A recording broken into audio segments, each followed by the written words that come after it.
week, no video. This week we're talking again, we're learning again. And this is a topic that's very special and like close to my heart, as they all are.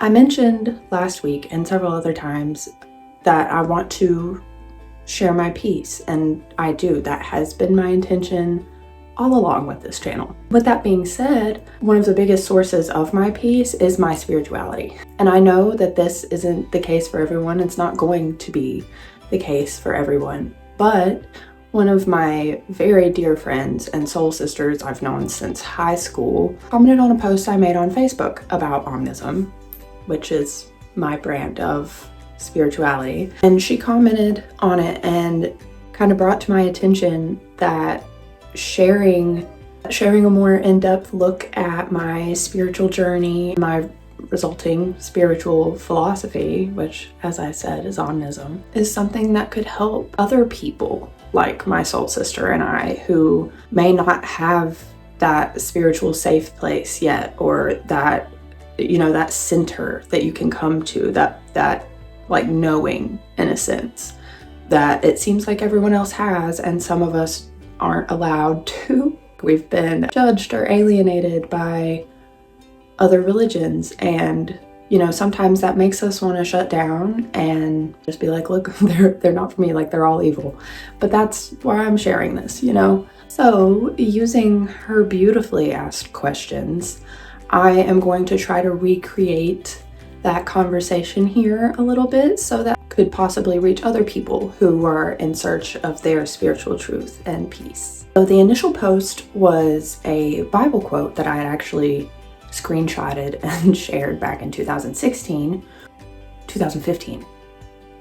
Yeah, 2015. That was the year that I read the entire Bible, like Old New Testament, regular Christian Bible. I did read it in the NIV translation.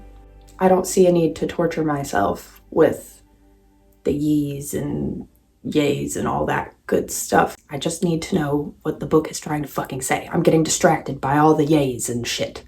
Anyway, it popped back up and I shared it, and the Bible verse is Colossians 3:15 over here. Yeah, so I shared this Bible verse. Feel free to pause if you'd like to read it. I'm not going to read it here. Shared it with like my own little caption above that said, reminder that I'm an omnist, but this is and always will be my main takeaway from the Christian religion. Like, this is how it should be. As I said, my sister commented and she explained in her comment, she was like, well, I'm intrigued. I've never heard of Omnism. But she did explain that like up to this point, or, you know, kind of at this point, that she'd gotten to a place where she very much disliked all organized religion, and that she saw she could see the point, you know, the point of it supposed to bring love and all that good stuff. But she hadn't seen that so far. Her questions were this: did you ever feel any negative feelings towards religion? If so, what helped you let go of some of those big, deep-seated emotions? And finally, what does it mean to you to be an omnist, and how would you say you see the world? For one, what great questions. I love my friends. I love my soul family. I know you're watching this, sweetness. Thank you. I love them because they think things like this, and they ask really good questions. I am so blessed to know them. They make me think. Like, I think that's what a good friendship does. It helps you grow as well as like make you feel safe and loved in that growth. So here are my answers. The first question, which she wrote as question A. I, like many humans, do have a general dislike of organized religion because of how it has been twisted and used as a manipulation tactic and as a form of control. I actually only very recently have healed from the religious trauma that I myself experienced growing up in a heavily Christian community, like in the Bible Belt. If you can't tell from my accent, I live in the South of the United States. Help me. I held a lot of anger and resentment towards the Christian community, specifically Southern Baptist, because that is the church that I was raised in for a long time. And I still have to work on myself and some of my own judgments towards some of Christianity's representatives, so to speak. It's a work in progress, like with any trauma. Several things have helped me, if not get over those deep-seated emotions, then at least to like move past them or like see past them. The first one is my general love of philosophy, theology, psychology, and sociology. I love to learn about humans' brains and just humans in general and why we do what we do. And for as long as there have been like humans with like conscious thought and like able to transcribe or like talk about it, like there's been religion of some kind like the whole time. So my brain, my little learning brain, at some point was just like, okay, well, if it keeps coming up, if it's something that like we as humans like seem to know is there, but we don't know, like we've forgotten exactly what it is, it just told my brain like, just keep doing your research, take all the religion, the spirituality out of it for a minute, and we'll just study it. And that's what I did. The second thing that helped me get over some of those emotions in the same way was my love of culture and history, because I love art, I love history. And again, if you take most of the religious aspect out, the spiritual aspect out to a certain extent, humans have done horrific things in the name of religion, like absolutely horrific things. But they've also done beautiful things in the name of religion. They've created beautiful art and they've helped people, and our religions all over the world have built, our customs and who we are as a species to a certain extent. So again, in the learning sense and the optimist sense, because I like to see the good. I try to find the good in everything. I'm not gonna lie. I'm still pretty realistic. Anyway, the third thing that helped me, and this is probably like the biggest one that actually helped me heal from a lot of those emotions and that religious trauma, I realized the religions didn't hurt me. People did. I'll let that sit for a second. I came to that conclusion earlier this year, actually. I came to it after reading the book. Actually, it's right here. Oh, Awakening the Buddha Within. There we go. Now I want to reread it. Anyway, so Lama Surya Das is, yes, now a well-respected and learned Lama, which is a Buddhist teacher, a Buddhist master in a sense. But he was not raised Buddhist. He was actually raised with Judaism. Through his explanation of Buddhism itself, which isn't technically a religion, it's considered more of a philosophy because there's not like a god. Through his explanation of his own human experiences, his own experiences with the Jewish faith and with Buddhism and just life in general, how he put all those things together, and all the love he still had for his original faith. That it really enlightened me, and it really made me kind of take a step back and look at everything that I already knew objectively without my emotions attached. After having that moment of clarity, I saw that religions aren't inherently bad, nor did the religions hurt me or want to hurt me. On the contrary, I know from my own studies that religion has always been created by humans to unite us, to remind us that we are all loved and we all belong. I don't think religion itself was never meant to make people feel bad. Religion was created by humans to help us identify and name a love much bigger than ourselves that we always knew was there, but that our evolving psyches and intelligence just couldn't encapsulate. And of course, human nature over time is what has perverted that and twisted that. Yeah, so religion didn't hurt me. People that follow religions hurt me. Very specific people. Again, humans did that to me, not the religion. The religion is where the humans are supposed to find peace. Just got all funky.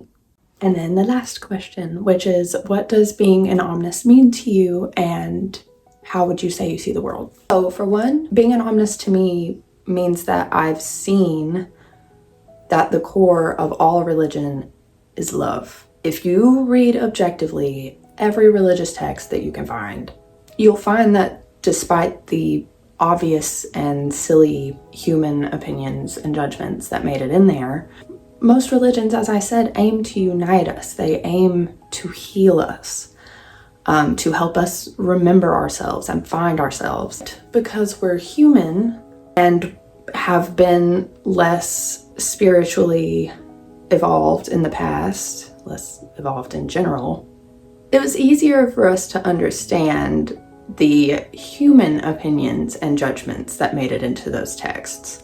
So they've gotten just way more spotlight than they ever should have gotten this whole time, just out of like a misinterpretation on humans' part. So being an omnist to me means to be a culmination and representative of our spiritual evolution as a species, and to shed light on the connectedness of it all, to keep history alive so that we can keep and strengthen the good parts and relegate the bad parts, the silly little human judgments and things, to relegate that back to where it belongs.